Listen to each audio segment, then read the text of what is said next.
आज हम बात करेंगे एब्सर्ड थिएटर के बारे में। एब्सर्ड का मतलब ही अनरीज़नेबल, इलॉजिकल और इनअप्रोप्रिएट ही होता है। और अगर हम उर्दू में देखें तो कोई भी चीज़ जो बेहुदा हो या जिसका कोई मतलब ना हो, जिसकी कोई सेंस ना हो। जो एब्सर्ड थिएटर की टर्म है ना, वो सबसे पहले मार्टिन एस्ली ने इंट्रोड्यूस की थी 1961 में अपनी एक बुक के अंदर, जिसका नाम था द थिएटर ऑफ एब्सर्ड। और ये ऐसे ग्रुप को रेफ़र करता है जिन्होंने वर्ल्ड वार 2 के बाद 1940 से 1960 तक प्लेज लिखे। और इन राइटर्स ने अपने वर्क के अंदर होपलेसनेस दिखाई और मीनिंगलेसनेस ऑफ लाइफ दिखाया। इन्होंने दिखाया कि ज़िंदगी का कोई भी मीनिंग नहीं होता, कोई पर्पस नहीं है और हर इंसान इस दुनिया में एक मीनिंगलेस लाइफ गुजार रहा है, एक पर्पसलेस लाइफ गुजार रहा है।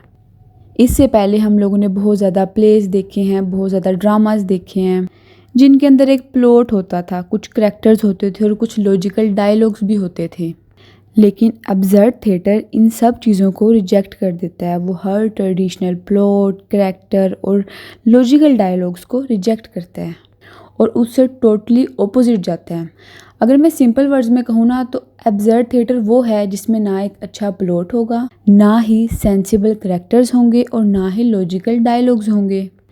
बजाय इसके this shows the irrationality of human existence. ये दिखाएंगे कि इंसान की एग्जिस्टेंस की कोई लॉजिक ही नहीं, कोई रीज़न ही नहीं है इंसान का। इंसान इस दुनिया में एक पर्पसलेस लाइफ गुजार रहा है। अब जो एक टर्म है एब्सर्ड थिएटर, इससे तो हम वाकिफ़ हो गए हैं कि इस थिएटर के अंदर कोई लॉजिकल चीज़ हमें नहीं देखने को मिलेगी या कोई सीक्वेंस नहीं हम देखेंगे, बल्कि हर चीज़ एक सेंसलेस, एक एब्सर्ड देखेंगे हम, जिसका कोई मीनिंग नहीं होगा। इन थिएटर्स में बहुत से कैरेक्टर्स बातें करते रहते हैं और उन बातों का कोई मीनिंग नहीं होता। और आगे जब हम और इनके एग्जाम्पल्स में कुछ ड्रामास पढ़ेंगे तो उससे हमें अंदाज़ा हो जाएगा कि असल में एब्सर्ड थिएटर है क्या। अब ये सोच के सवाल ये पैदा होता है कि ये लिखा ही क्यों गया। तो इसके लिए हमें इसका हिस्टोरिकल कॉन्टेक्स्ट या हिस्टोरिकल बैकग्राउंड देखना पड़ेगा। अब वर्ल्ड वार 2 के बाद 1939 से लेकर 1945 तक जो चली, उसके अंदर millions of people were died. बहुत ज़्यादा लोग मरे, सिटीज़ डिस्ट्रॉयड हो गई, इतनी ज़्यादा डिस्ट्रक्शन हो गई थी कि इंसान का जो था एक अकीदा था गॉड के बारे में, ठीक है, वो ख़त्म हो गया और उन्होंने कहना शुरू कर दिया कि गॉड होता ही नहीं है। और निहिलिज्म का कॉन्सेप्ट भी आ गया। इन लोगों का मानना था कि दुनिया के अंदर कोई भी सुपर पावर नहीं है या ऐसा कोई भी पावर नहीं है जो इंसान को चला रही है। ये मानते थे अगर ऐसा है तो इतनी डिस्ट्रक्शन हो क्यों रही है, कोई क्यों नहीं आ रहा है जो सब कुछ सही कर दे। ये लोग होपलेस हो गए थे, इनको अब कोई उम्मीद नहीं नज़र आ रही थी। अब ये एक इंसान की साइकी भी तो है जब वो इतनी डिस्ट्रक्शन देख ले, अपने जो प्यारे हैं उनको मरता हुआ देखे, वो देख रहा है कि हर तरफ तबाही है। तो अब ये चीज़ें देख देख के ना वो होपलेस हो गया है। वो कह रहा है कि ज़िंदगी का कोई पर्पस नहीं है, कोई मीनिंग नहीं है। अब लोग देख रहे थे होलोकॉस्ट, यानी कि ग्रुप ऑफ पीपल मर रहे थे, ठीक है, डिस्ट्रक्शन हो रही थी, उसके बाद एटॉमिक बम्बिंग हो रही थी, इंसान ही इंसान का दुश्मन बन रहा था। इसके साथ साथ वो पॉलिटिकल इंस्टेबिलिटी भी देख रहे थे और इस ही चीज़ ने इंसान को ये सोचने पे मजबूर कर दिया कि लाइफ हैज़ नो ऑर्डर। ज़िंदगी का कोई ऑर्डर नहीं है, कोई मीनिंग नहीं है, कोई पर्पस नहीं है। और इससे पहले ना एक फ़िलोसफी थी जो बहुत ज़्यादा फेमस हो रही थी, विच इज़ एग्जिस्टेंशियलिज्म। अब इस फिलोसफी के मानने वाले इस चीज़ पर जोर देते थे that individuals must create their own meaning and purpose in a world. ये कहते थे कि इंसान दुनिया में आया है, उसे खुद ही अपना मतलब, अपना पर्पस ढूंढना होगा इस दुनिया में जीने के लिए। हर इंसान को तलाश करना होगा कि उसका पर्पस क्या है। अब जहाँ हम एग्जिस्टेंशियलिज्म का नाम देखते हैं ना इस फिलोसफी का, वहाँ हम जीन पॉल सार्ट्रे और एल्बर्ट कैमस को नहीं भूल सकते, क्योंकि एल्बर्ट कैमस ने 1942 में द मिथ ऑफ सिसिपस लिखा था, जिसमें उन्होंने बताया कि लाइफ एब्सर्ड है। इसमें उन्होंने कहा कि इंसान मीनिंग ढूंढ रहा है एक मीनिंगलेस यूनिवर्स में, एक ऐसी दुनिया में मीनिंग ढूंढ रहा है जहाँ कोई मीनिंग नहीं है, कोई पर्पस नहीं है। द मिथ ऑफ सिसिपस पे भी एक अलग वीडियो बनेगी जिस पे हम उस पर डिटेल पढ़ेंगे और उस वीडियो का टाइटल एग्जिस्टेंशियलिज्म ही होगा। इसके अगर मैं थोड़ा सा ओवरव्यू दूँ तो जो सिसिपस है ये एक मिथ से निकला है, ठीक है। और ये ना एक पहाड़ी के ऊपर एक रोक ना लेकर जाता है एक पत्थर को, और जब ये चोटी पर पहुंच जाता है तो ये पत्थर को छोड़ देता है, और यही टास्क ये बार बार रिपीट करता ही रहता है, जिससे शो होता है कि लाइफ एब्सर्ड है, उसका कोई मीनिंग नहीं है, हम सेम टास्क बार बार करते ही जा रहे हैं। जैसे अगर हम अपनी ज़िंदगी में देखें तो एक बच्चा है, वो स्कूल जा रहा है, फिर कॉलेज, यूनिवर्सिटी, फिर जॉब, शादी, और उसके बाद उसने मर जाना है। यही साइकिल बार बार दोहराई जा रही है, लेकिन उसका कोई हमारा पर्पस नहीं है ज़िंदगी का। हम बस सुबह उठ रहे हैं, सो रहे हैं, रात को यही चलता है। वर्ल्ड वार 2 के बाद ये जो सब चीज़ें थी, इंसान ने जब ये महसूस की, उन्होंने होपलेस फील की, तो उन्होंने ये एब्सर्ड थिएटर को इंट्रोड्यूस कर दिया। अगर मैं इसकी एक प्रॉपर डेफिनेशन बताऊँ ना, that absurd theatre is a style of drama that portrays the futility, confusion and absurdity of human life. Futility को भी कहते हैं बेकार ही, यानी कि ये एक ऐसा ड्रामा है जो एक ऐसी पोर्ट्रे करता है इंसान की लाइफ को कि इंसान की लाइफ एक बेकार है, कंफ्यूज है और एब्सर्ड है, जिसका कोई मीनिंग नहीं है, जिसका कोई पर्पस नहीं है। It shows life as illogical, repetitive and without clear purpose. ये दिखाती है कि लाइफ इलॉजिकल है, उसकी कोई लॉजिक नहीं है, रेपिटेटिव है, बार बार हम एक ही टास्क को रिपीट करते हैं, और विदाउट क्लियर पर्पस, इसका कोई क्लियर पर्पस है ही नहीं। जैसे हर ड्रामा के कुछ फीचर्स होते हैं, करैक्टरिस्टिक्स होते हैं, ऐसे ही एब्सर्ड ड्रामा के भी कुछ फीचर्स हैं जिससे हमें पता चलेगा कि ये बाकी ड्रामा से या बाकी थिएटर से कैसे डिफरेंट है। तो सबसे पहले ना, इसके अंदर कोई भी लॉजिकल प्लॉट नहीं होगा। इसके अंदर जो इवेंट्स होंगे वो रैंडमली होंगे, कोई उनमें सीक्वेंस नहीं हम देखेंगे, ना कोई शुरुआत एक अच्छी होगी और ना ही इख्तिताम, यानी कि कोई एक प्लॉट इसमें हम अच्छा देखेंगे ही नहीं। बस कुछ करैक्टर्स होंगे, वो कुछ हरकतें कर रहे होंगे, बातें कर रहे होंगे, और ऐसी बातें होंगी जो समझ से बाहर ही होंगी। यानी कि अगर मैं कहूँ कि एक कहानी जो होती है, एक जो ट्रेडिशनल प्लॉट हम देखते आ रहे थे, तो ऐसा कुछ नहीं इसमें होने वाला। Second is meaningless dialogues. अब इसके अंदर जो डायलॉग्स होंगे ना, वो मीनिंगलेस होंगे। जो करैक्टर्स होंगे वो एक ही वर्ड को बार बार रिपीट कर रहे होंगे, ऐसी बातें कर रहे होंगे जो नॉनसेंस हैं, कि जब हम पढ़ेंगे ना तो हमें लगेगा कि ये क्या बातें कर रहे हैं, बिल्कुल ही मीनिंगलेस, नॉनसेंस, पर्पसलेस बातें। उसके बाद जो उसके करैक्टर्स होंगे वो स्टैटिक होंगे, ठीक है, उनमें कोई डेवलपमेंट नहीं होने वाली, वो बस एग्जिस्ट तो करेंगे लेकिन कोई डेवलपमेंट नहीं होगी, कोई वो ऐसी हरकतें नहीं करेंगे जो एज अ करैक्टर की उनकी कोई पर्सनैलिटी के बारे में कुछ नहीं हमें बताया जाएगा। फोर्थ, इसके अंदर डार्क कॉमेडी होगी, जो सीरियस इश्यूज भी होंगे ना उनको भी एक कॉमिक वे में, एक रेडिकुलस वे में शो करेंगे ये लोग। फिफ्थ है सर्कुलर स्ट्रक्चर।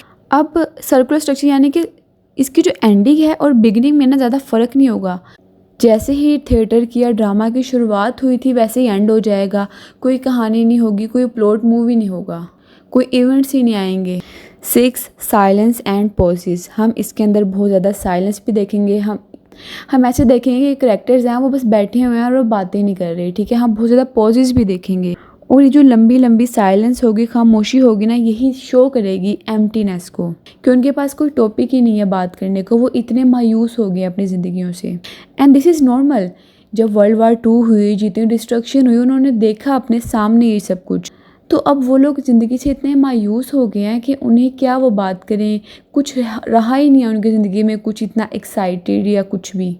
7, हम इसमें सिंबलिज्म देखेंगे, कुछ ऐसे ऑब्जेक्ट्स देखेंगे, जेस्चर्स देखेंगे, और कुछ ऐसी सेटिंग्स जो हमें दिखाया जाएगा जो कि बहुत डीपर मीनिंग को शो करेंगी। And the last one is minimalist setting, यानी कि जो सेटिंग होगी वो मिनिमल सी होगी, सिंपल सा स्टेज होगा, कोई डिज़ाइन पे फोकस नहीं किया जाए। अब हम जैसे एब्सर्ड थिएटर को पढ़ रहे हैं कि ये होता क्या है, तो अब कुछ लोग ये भी तो सोचेंगे ना कि इसका थीम क्या है, इसका मकसद क्या है, इसमें हमें बताना क्या चाह रहे हैं, तो बिल्कुल हम इसके थीम्स भी पढ़ेंगे। दरअसल ना एब्सर्ड थिएटर में ना मीनिंगलेसनेस ऑफ लाइफ को शो किया जा रहा है, कि जो ज़िंदगी है उसका कोई मीनिंग नहीं है, ठीक है। उसके बाद इस थिएटर के ज़रिए आइसोलेशन को शो किया जा रहा है और लोनलीनेस को, कि इंसान इस सोसाइटी में इतना अकेला होकर रह गया है। Third is failure of communication. उस टाइम जब वो लोग मेंटली ही स्टेबल नहीं थे, वो इमोशनली ही स्टेबल नहीं थे, वो अपने आप को इतना मायूस, इतना होपलेस फील करते थे कि वो फेलियर ऑफ कम्युनिकेशन हमें मिलेगी। हम इन थिएटर में भी देखेंगे कि लोगों को पता ही नहीं क्या बात करें, कैसे कम्युनिकेशन करें, वो चुप ही रहते थे या एब्सर्ड बातें करते हैं। And the fourth is repetition and routine. जब वो वक्त था या आज भी अगर हम लोग कहीं देखें तो हम लोग अपनी लाइफ में रेपिटिशन बहुत देखते हैं। उन लोगों ने भी बहुत देखी, बार बार एक ही टास्क को रिपीट करना, जिससे वो तंग आ गए और उन्होंने कहा कि लाइफ का कोई पर्पस नहीं है, हम एक ही टास्क को बार बार बस करते हैं। अगर आज के दौर में भी हम देखें तो बहुत से एम्प्लॉयज़ होते हैं या कोई भी वर्कर्स हैं, ठीक है, लेबर है कोई भी, वो सुबह उठते हैं, जाते हैं, अपना काम करते हैं, वही रूटीन बार बार वो परफॉर्म कर रहे हैं, जिससे इस थिएटर में बताया जा रहा है लाइफ एक मीनिंगलेसनेस एंड पर्पसलेस है। फिर वो बताते हैं कि लाइफ एज इनविटेबल, कि जो इंसान की मौत है उसने आना ही है, ठीक है, उसको अवॉइड हम कर ही नहीं सकते। इसके साथ साथ हमें ये भी दिखाते हैं कि जो इंसान की लाइफ है ना वो होपलेस है, ठीक है, और उस होपलेसनेस को ना ये ह्यूमर के साथ ना मिक्सड करके दिखाते हैं। इसके अंदर कुछ मेजर प्ले राइट्स हैं और कुछ ऐसे प्लेज हैं जिनको हम लोग आगे पढ़ेंगे भी, जिनमें सबसे पहले सैमुअल बेकेट कहा जाता है वेटिंग फॉर गोडो। इसके बाद जिसकी हमने वीडियो भी बनानी है, जो कि 1953 में पब्लिश हुआ था। इसके साथ साथ सैमुअल बेकेट ने गेम 1957 में लिखा था।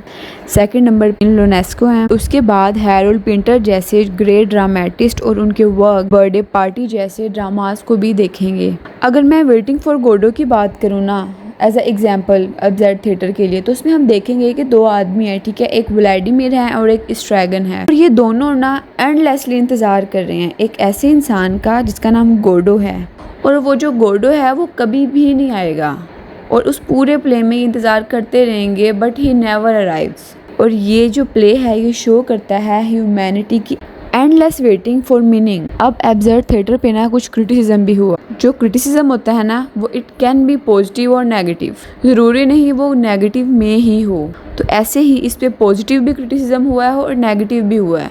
सबसे पहले हम पॉजिटिव क्रिटिसिज्म को देखते हैं। पॉजिटिव क्रिटिसिज्म ये हुआ, बहुत से क्रिटिक्स ने कहा कि जो मॉडर्न लाइफ है, मॉडर्न एग्जिस्टेंस है ना, उसमें ये इंसान की एम्प्टीनेस को एक्सपोज करती है, एम्प्टीनेस को शो करती है कि किस तरह है इंसान खाली है अंदर से।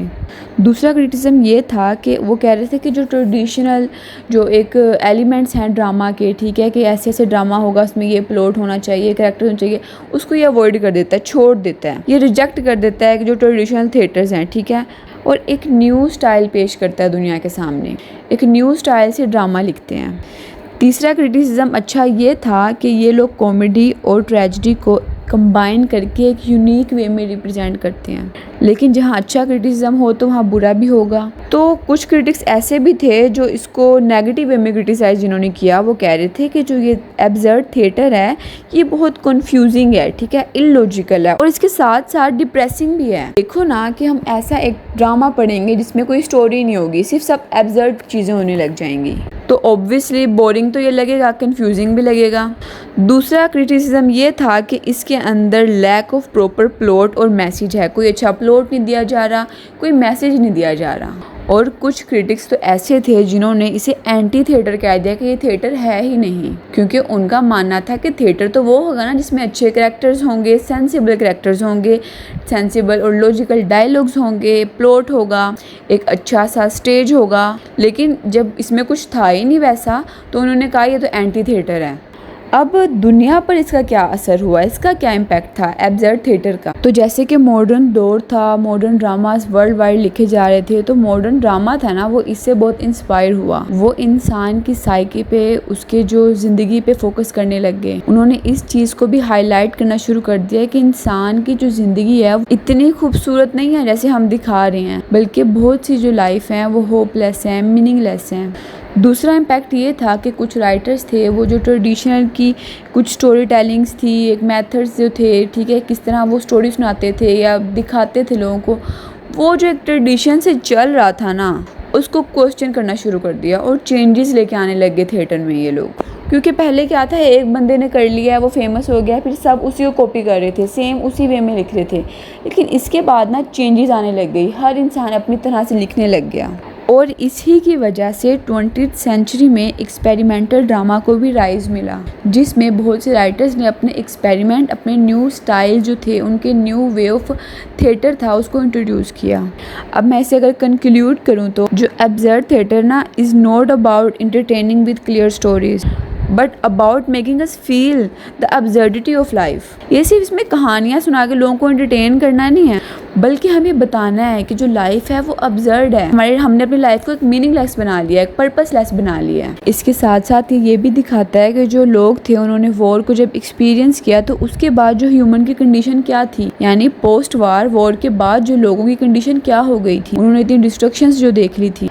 फिर इसमें इलॉजिकल दिखाई जाती है, अनसर्टेन लाइफ दिखाई जाती है, रेपिटेटिव लाइफ दिखाई जाती है। तो एब्सर्ड थिएटर की जितनी भी इम्पोर्टेंट चीज़ें थी ना वो हमने डिस्कस कर ली हैं। फिर भी अगर कोई क्वेश्चन है तो आप कमेंट में पूछ सकते हैं। जैसे जैसे आगे हम इन थिएटर्स को पढ़ेंगे तो इसमें और क्लैरिटी होती जाएगी। आज की वीडियो में इतना ही।